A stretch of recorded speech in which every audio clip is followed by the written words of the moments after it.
Қайырлы күн достар, біз бүгін Pinduoduo сайтынан тауар заказ беріп үйренеміз. Негізі Pinduoduo сайтынан тауар заказ беру өте оңай, бірақ сіз егер бірінші рет заказ беріп тұрған болсаңыз, онда мен көрсетемін, соны дәл солай жасап шығасыздар. Мен Pinduoduoға кіресіздер, товардың түрі өте көп, кіріп товарларды көріп шықсаңыздар болады. Каналға тіркеліп лайк басып кетіңіздер. Видеоны өткізбей көріңіздер, себебі түсінбей қалуларыңыз мүмкін. Видеоға байланысты немесе Pinduoduo сайтына байланысты сұрақтарыңыз болса, комментарийға жаза кетіңіздер, міндетті түрде жауап беремін.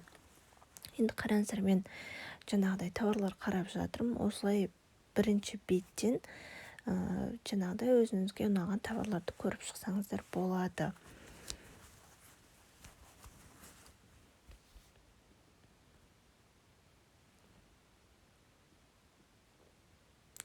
Товарды көрген кезде не істейміз? Қараңыздар, міне кіресіздер, фотосын көріп шықсаңыздар болады, описаниесін оқып шықсаңыздар болады. Мен сіздерге бұл видеода нақты қалай заказ беруді ғана көрсететін боламын.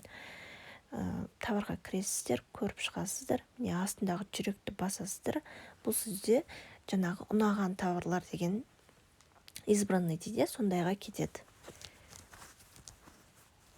Осылай бірнеше товарды кіріп көріп избранныйға салып отыра берсеңіз болады. Міндетті түрде кіріп бірден сауда жасау керек деген сөз емес. Көресіз, жаңағыдай избранныйға қоясыз, сосын біраз уақыттан кейін сатып алсаңыздар да болады.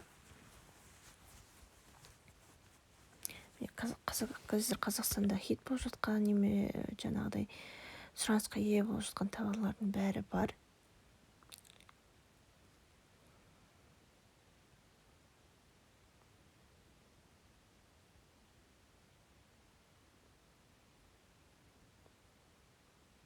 Енді өзіңізге ұнаған товарларды көріп алған соң, жаңағыдай жүрек басып избранныйға сақтап алған соң, міне төменде тұрған өзіңіздің жеке бет аккаунтыңызға барасыз. Осы жерде избранный товарлардың ішінен товарларға басасыз. Бірден сауда жасауға болады, немесе осылай избранныйға салып қойып та сауда жасасаңыз болады. Міне мынау мен бүкіл көрген, ұнатқан товарларым избранныйға салған. Осы жерден қазір қалай сатып алуға болатынын көрсетемін.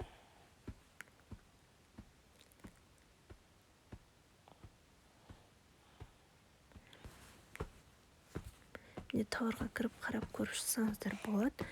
Бұл жаңағыдай біздің кішкентай балдарға арналған тамақ ішетін ыдыс, арнайы. Көбінесе міне қарасаңыздар, фото отзывтың ішінде живой сатып алған кісілердің фотосы. Міне тіпті Хафиза деп тұр, қазақ, орыс, жаңағыдай бізде кісілер заказ беріп жатады. Сол кісілер өзі живой салып қойған.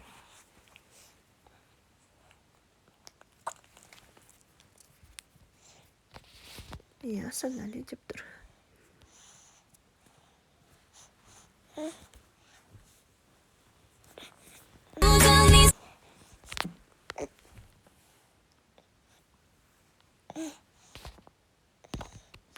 Тіптен қарасаңыз, міне номерлерде Қазақстанның номері. Осы жерге сізде товарыңыз алған кезде отзыв жазсаңыз болады. Дәл осылай. Енді қалай сатып аламыз, қараңыздар. Міне мен осы товарды сатып алғым келеді. Жанындағы дөңгелекті басамын. Енді міне бір айта кететін жайт, осы жерде товардың бағасын алдан қалмаңыздар. Мысалы, міне 20 юань деп басында товардың бағасын көрсетті. Ол бізде бір тарелка ғана 20 юань тұрады. Ал бұлай толық наборын алатын болсаңыз, сонда 56-да 7. Ал 20 юань ол бір ғана тарелкасы. Солай қытайлар өздері адамдарды қызықтыру үшін ең төмен бағаны жазып, ең арзан затты қойып қояды. Міне мен бірнеше зат алып көрсетем. Тағы бір алатын затым, мысалы мына зат 5,84 деп көрініп тұр, қарасаңыздар. Бірақ оның нағыз бағасы 26-да 5 юань тұрады.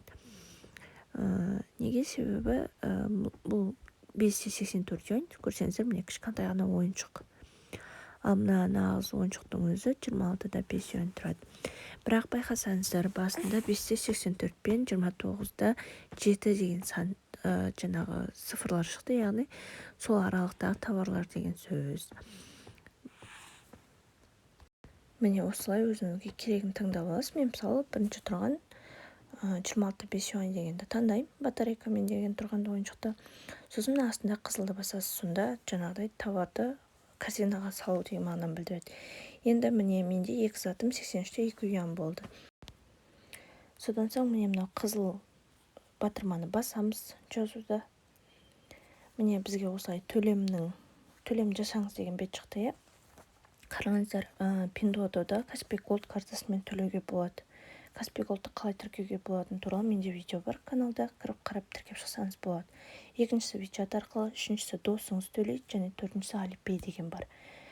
Бірінші карта дегенді таңдаймыз, ол жүрек тұрған, жазу. Содан соң мына қызыл жазуды басасыздар. Міне егер карта тіркелмеген болса, осылай шығады сіздерге. Дәл осы жерде карта тіркесеңіз болады, сосын сізден бірден оплата өтеді. Міне дәл осылай. Міне оплата өтті, менен ақша шешілді, товарға заказ қабылданды. Енді бұл товарға заказ міне осы жерде шығады. Бізге Қытайдың продавеці біздің товарымызды қабылдап, упаковка жасап, курьерге беруі қажет. Содан соң трек-код шығады. Ол трек-кодты каргоның сайты слежкісіне енгіземіз.